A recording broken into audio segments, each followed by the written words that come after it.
Hi, I'm Eileen and this is another Movement Ed video. And today I want to talk about causes of shoulder pain when you are throwing something. So it could be a football, a baseball, it could be a frisbee, right? Just anything that requires your arm to do something, to release something with a little bit of power, a little bit of force, a little bit of speed from where your body happens to be standing. Now, you might be really surprised, and I'm not sure how many parts this video will be because I sort of get inspired when I do these teachings, but I'm going to start off with a part that you would probably never think of. Now, obviously, there are tons of reasons that your shoulder could hurt. Well, I shouldn't say tons. Actually, it's just kind of like a handful. You could have a structural issue going on.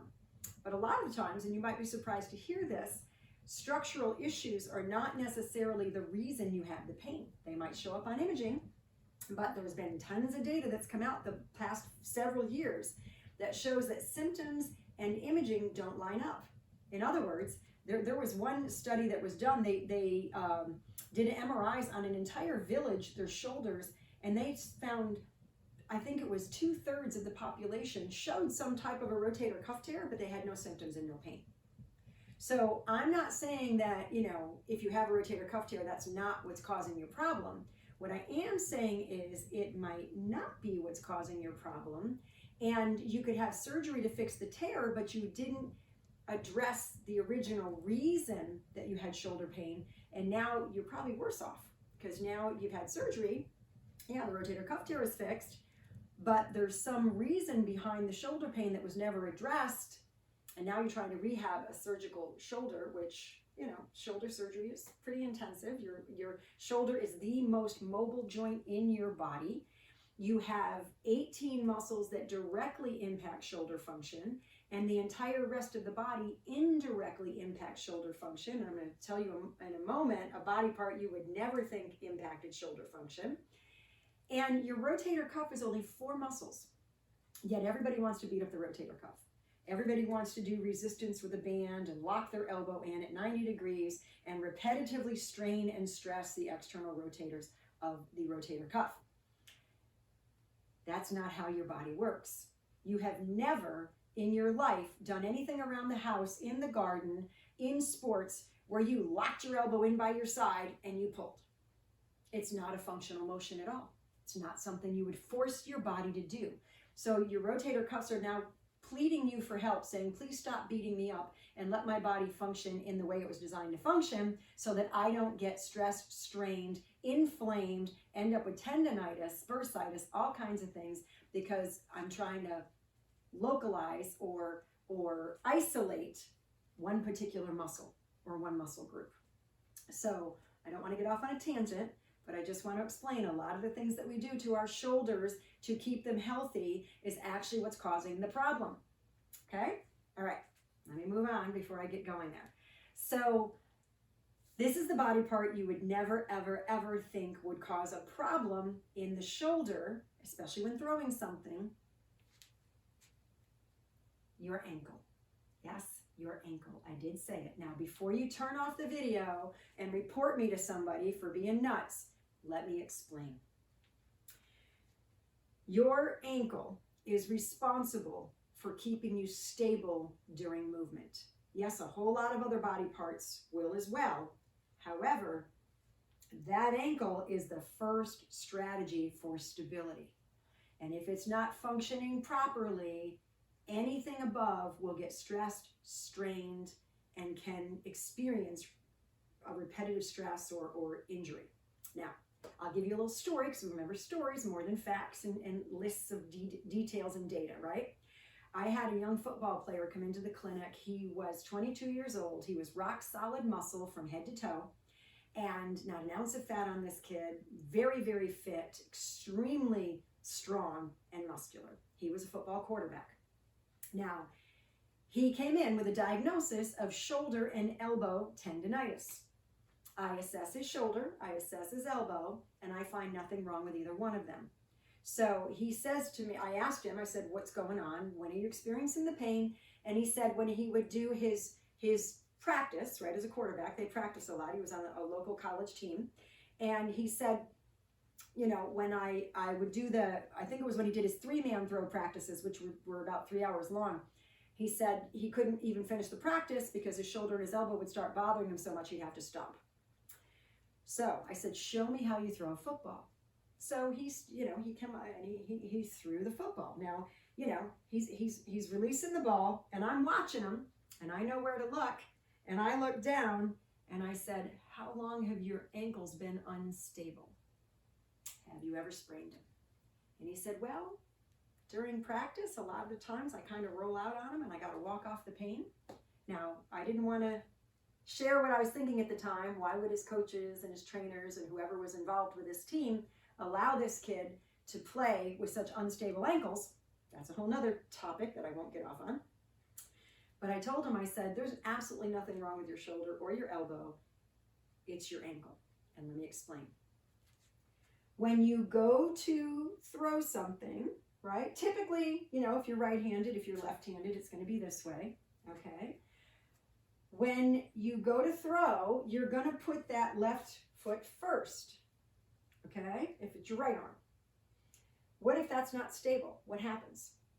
As I go to release the ball, that ankle has to stop my motion, control my motion, so that the ball is released at the right time. If it doesn't, my arm is going to keep going because of that instability down there. And I'm exaggerating this motion, but my arm is going to keep going and it's going to go too far before I release the ball. Every time it goes too far, it's a little irritation, like a little, right? After a while, a couple hours, however long it takes, those structures are inflamed, they're annoyed, they're irritated, they're starting to be injured, and they're saying, stop, you're hurting me, right? So guess what we did with this kid? We stabilized his ankles. We worked on his ankles. I believe it was by visit 4, he was completely fine. He was able to do 3-hour, 3-man throws with no pain, no issues in his shoulder whatsoever. And he told me, and this was my favorite part of his story, that his coach and trainers were going to make sure that they continued to work on his ankles and be sure they were functioning really, really well. So no future problems would happen. So yes, it's important your ankles are working right if you have pain in your shoulder when you're throwing. So what does that mean? Your ankle, in order to be perfectly stable, has to have really healthy dorsiflexion, which is when the toes come up, but in weight bearing. So when I do this and I lean into that as my knee bends, that's dorsiflexion because the toes are coming closer to the knee, right? To the shin, right? It's the same. This is dorsiflexion and this is dorsiflexion. You want it to be stable. So how do we make sure that's stable? We make sure we can dorsiflex for one thing. We make sure that we've got motion there, because if there's no mobility there, you're going to stop short and it's going to be all kinds of freaky. But if you want to work stability for the foot and ankle, go back. I've got other videos where I train the foot and ankle. If you see the red arrow pointing to the ankle, I show exercises. I don't want to repeat the same ones in these videos. So I want to show you a little something on how you can work on stability for this, right? So what we're going to do is you're going to go forward and back, and we're going to sort of capitalize on what can be called the transformational zone in sagittal plane, which just means going forward and back, changing direction, and see if we can get that ankle stable. Now, you might have to start off with something that's easier. You might have to hold on to something, right? So you might have to hold on. And so what you're going to do is I'm going to step forward and step back. So let me get right in the middle here so you can see. So I'm going to step forward and I'm going to step back. And so you're going to kind of train that foot and ankle that you can pick up the foot and stand on it briefly and then put this down so that it's working this way, right? Now, we don't just move in sagittal plane, we move side to side in frontal and we turn in transverse, but I'm going to show you one of these moves. So forward and back. Now, as you get better at this, you can bend the knee and tap bend the knee and tap and kind of toe touch as necessary. Make sure you're bending the knee because that gives you that dorsiflexion, right? As I tap, I'm really working that foot and ankle right now, but because I'm not putting any weight on my other foot, this has to bear all the weight and it has to stabilize me. Now you've got other motions as well. You've got frontal plane, which would be side to side, and you've got transverse plane, which is turning. And if you want to learn more, you might want to check out the Move Without Pain private club, because that teaches you how to work your whole body from head to toe in very detailed ways. Lots and lots of videos, education on movement and why that movement matters. So yes, ankle function, if it's impaired, you might not even be aware of it. You might not have any pain.